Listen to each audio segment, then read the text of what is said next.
And today's video is going to be featuring my spring and summer physical to be read list, or TBR.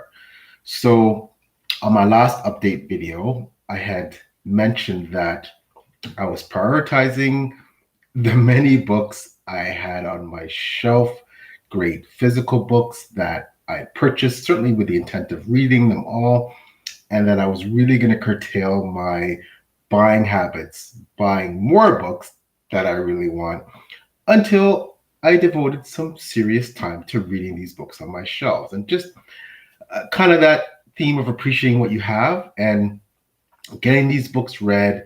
And then once I've normally finished most of the books on my shelves, then I will move on to making more purchases later in the year. So in part of that plan was I spent some time organizing my books on my shelves, reorganizing them, I should say, and sorting out TBR lists, kind of a spring, summer, winter, fall TBR, what I thought I'd be able to commit to reading. Now, this is aside from review copies from wonderful authors who've generously sent me electronic copies of their books, which not included in this video. However, I will be very much engaging and working toward reading those books as well. And that's incorporated in the overall TBR, but this is just the physical TBR that I'm focusing on. And spring, summer, essentially, that's, from now until, around the end of August. It's nominally what I consider spring, summer. It's not official with the seasons, but that for the purposes of reading, that's what I'm using. And then I'll have post-August till the end of the year, like a fall, winter TBR. So this is my physical spring, summer TBR. These are the books I hope to get to. Just the caveat, of course, all TBRs are aspirational. I do intend to read all these over the next few months. There's a chance, life happens, I won't get to all of them. Summer is also prime writing months for me. I am in the middle of course, writing book 5 of the John Kingdom saga entitled Pack of Wolves. If you're on my socials, you would have seen recently a post featuring, kind of that title page on the computer. And I've finished the first draft, and I'm working feverishly to get this thing done and ready to go in time to be published in the spring of 2025. Just quickly, I know this is the TBR video, but I should also note this, that I'm also working on some other projects, and one of them that's been announced is the Shapers of World Volume 5 anthology, in which I have a story there. We'll have a story, great anthology with some wonderful authors, edited and steered by the awesome Ed Willett, award-winning author and podcaster. Check out the Kickstarter for that. It's going on right now. I encourage you to back that project. It's going to be amazing. Some really incredible authors and stories lined up there. So in any event, the point is I'll be working on all these other things along with life and work and the regular job while I try to get to all these amazing books I'm going to show you. So with these books, they are, again, aspirational, but if I'm disciplined and other things don't sidetrack me, I will hopefully read all these books by the end of August of this year, on top of the electronic copies that I have of books. So we'll get started, and this is in no particular order. It's not in a reading order. It's just I'm going to get to these books hopefully by the end of August. I don't know what order I'll be reading them yet. It's going to depend on a lot of other aspects, including how well I'm doing with reading my ARC, my advanced reading copy of review copies for authors. So that's where we are with that. So I'll get started. The Pact. The Pact by J.E. Hannaford. Again, I could hold these covers up forever because they're so gorgeous. This is the second book in the Black Hinds Wake duology. I read the first book, The Skin, loved it. Absolutely loved it. I mentioned in a recent video that J.A. Hannaford has become one of my must-buy indie authors. I will be speaking to Jay Hannaford this weekend, Saturday, as a matter of fact, at 7 a.m. Eastern on my channel. I'll have the honor of featuring her in the inaugural YouTube video of the 6 Elemental interview series. So don't miss that. Jay Hannaford is wonderful, and I'm sure you'll all be excited to get to know her. So check that out. If you're on the East Coast, you can watch the replay, or if you're up early for some reason, 7 a.m. Saturday morning, watch the live. For those of you in other time zones, obviously, hopefully it'll be a bit later for you, and you can check out the replay or catch the live, whatever's convenient for you. So anyways, The Pact, book 2 in the Black Lines Week. This is fantastic sci-fi. I still consider it sci-fi fantasy. It is beautiful, somewhat dark. It has so many amazing, incredible themes in this series. The first book, just again amazing. Selkies in it. That's a feature you don't often see in sci-fi fantasy. So can't wait to get to The Pact. I'm definitely looking forward to reading this one. The next one is kindly sent to me a physical art copy of a series. This is book 2 of the Voice No Quarter series by Adam Bishop. I read the first book. This is the second book, Prophecy Unsung. Adam was kind enough to send me this book. Honored. It's signed. It's wonderful. So just really an honor when an author sees fit to send me a review copy. It is a beautiful copy. It's got great maps. So yeah, really looking forward to this. Enjoyed the first book, definitely. And looking forward to reading this next book. And I will be getting to this at some point in the spring, summer. Generally speaking, the first book, pretty action-packed, very strong world building. So really looking forward to getting to A Prophecy Unsung, the second book in the Voice of No Quarter. Here's one that is long overdue. Lord's Dome by E.D. Bell. E.D. Bell is a wonderful author that I first met at London, Ontario, Canada Comic-Con. Seen her there for the past 2 years. We struck up a friendship. She's just an incredible human being. Got her books when I met her at the first London Comic-Con that I attended, I think 2 years back. Still hadn't got to them, were on my shelves, but no longer. Definitely she writes, she's very talented, writes in different genres, sci-fi, fantasy, mostly fantasy. This one, I know virtually nothing about it. I'm going to read the back cover just so that you have an idea what it's about. It says, Gunan couldn't stop thinking about the magic. They'd lied to her about it. They'd lied to everyone. No one lied to Gunan. Lord's Dome is a slipstream fantasy about a girl who refuses to believe that the fate of her family is to suffer. The mining elder who must suddenly decide whether to trust this lone girl and their search for the truth of an enigmatic god while the unyielding Everstorm rages overhead. Sounds awesome. Again, I know virtually nothing about this book, but I do know the author is amazing.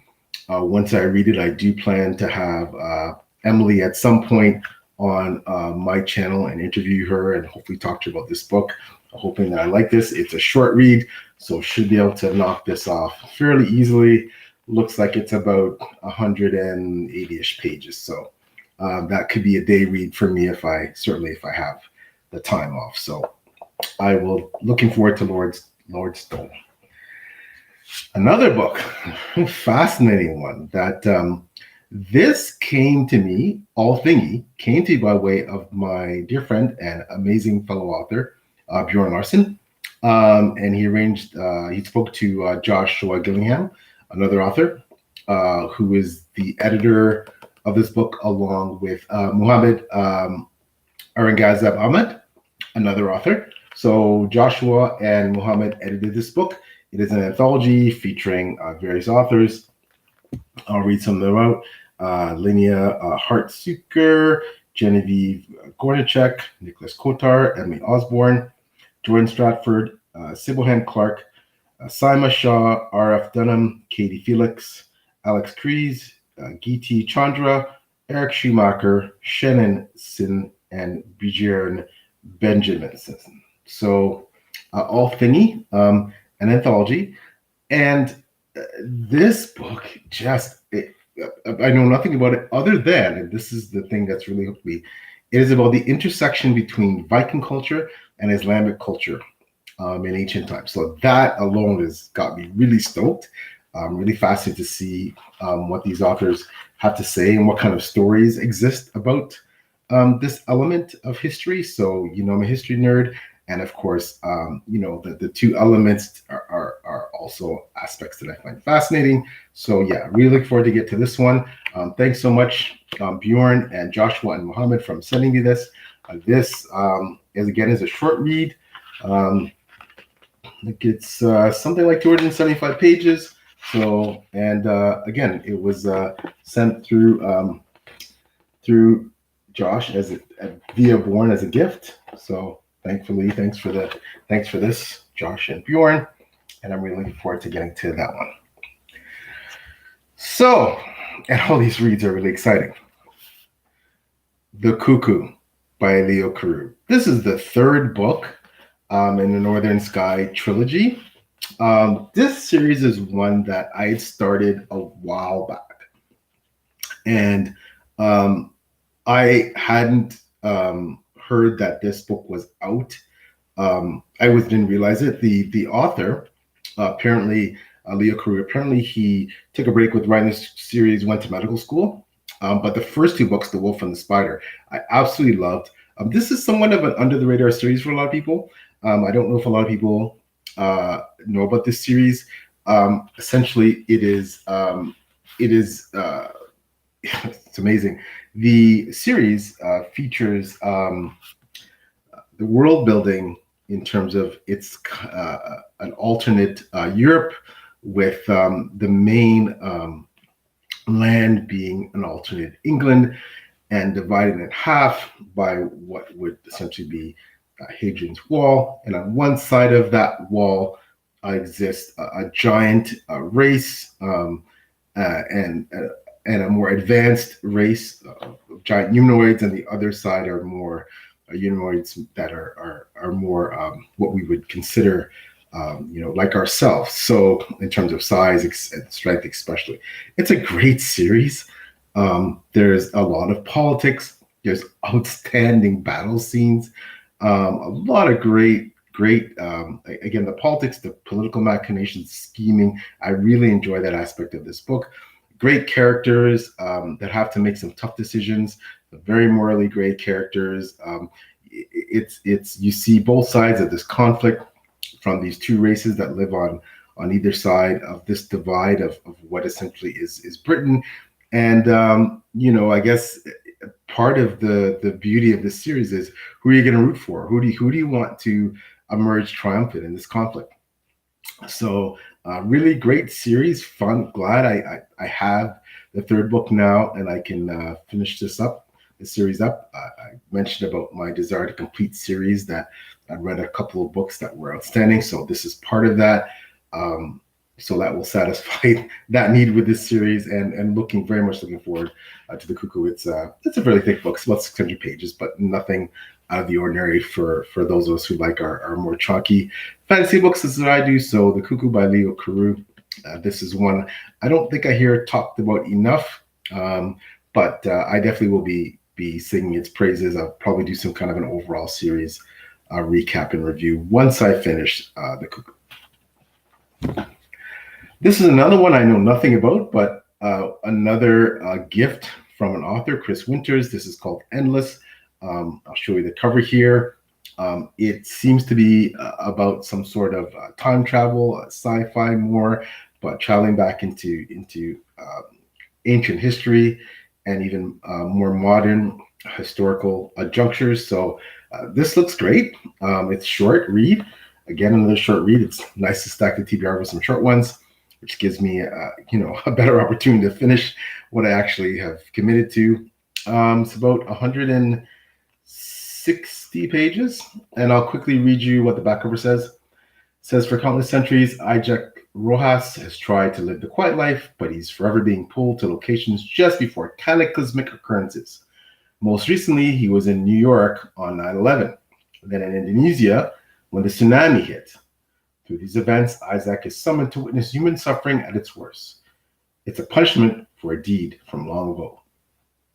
Over time, Isaac started to provide aid to those in dire need. But when George, an old friend from the Vietnam War, spots him and realizes he hasn't aged in 47 years, he becomes fixated on understanding Isaac's secrets. With his private investigator's son, he follows Isaac through Europe and the Middle East, enlisting the help of Angelica, Isaac's love interest. Together, this group tries to uncover the truth about this man riddled with mystery. His secret can never be discovered. The world would not be accepting of his true identity. So this sounds great. Chris Winters is a Canadian author. Notes on the back that he's a chef by trade and a dreamer with vivid imagination. He's traveled throughout the world, inspiring many of the settings in his book.